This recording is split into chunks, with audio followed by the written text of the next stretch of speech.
হাতুড়ির ঠকঠক শব্দ বলছে দরজায় কড়া নাড়ছে বাংলা নববর্ষ।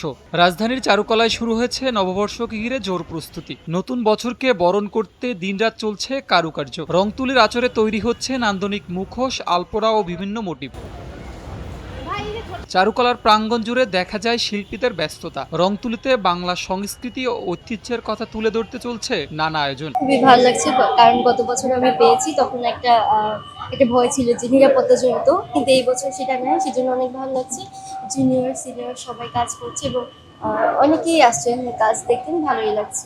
আমরা আসলে হুজুগি বাঙালি, আমরা অন্যের সংস্কৃতি ধরে রাখতে পছন্দ করি। আমরা ইংলিশের প্রথম দিন পালন করতে পারি, কিন্তু পহেলা বৈশাখ হচ্ছে হিন্দু রীতি মনে করে। অধিকাংশ মানুষ মনে করেন যে মঙ্গলটা আসলে হিন্দু সমাজ থেকে আসছে। 5+ স্টার রেটিং প্রাপ্ত দেশের সর্বোচ্চ বিদ্যুৎ সাশ্রয়ী ওয়ালটন এসি স্মার্ট কমফোর্ট এখন নেক্সট লেভেলে। তো আসলে কিন্তু তা না। তো ওই ধারণা করে মনে করেন যে পহেলা বৈশাখটা পালন করা হিন্দি রীতি, অথবা এটা পালন করা যাবে না, এরকম ধারণা পোষণ করে, যা আসলে ঠিক না। এটা আমাদের বাঙালি সংস্কৃতি, এই সংস্কৃতি আমাদের ধরে রাখতে হবে। ওই জন্য শিল্পী মূলত তার শিল্পের মাধ্যমে প্রাণবন্ত করার চেষ্টা করছে, এর থেকে বেশি কিছু না। এবারের পহেলা বৈশাখটা আমার জন্য একটু বেশি স্পেশাল, কেননা এবার আসলে আমি নিজে কাজ করার সুযোগ পাচ্ছি।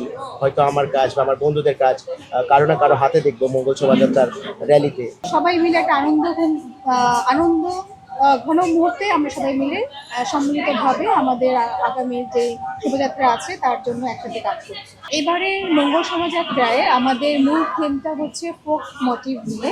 বৈশাখের সাজ আগাম দেখতে পদচারণা বেড়েছে চারুকলার প্রাঙ্গণে। কাজের ফাঁকে কেউ বা ক্লাস শেষে ঘুরতে এসেছেন এখানে। সেই স্মৃতিকে ধরে রাখতে কেউ কেউ ছবি তুলছেন। যত আয়োজন হয় ঢাকা শহরে, তার মধ্যে সবচেয়ে বেস্ট আয়োজন হয় হচ্ছে চারুকলায়।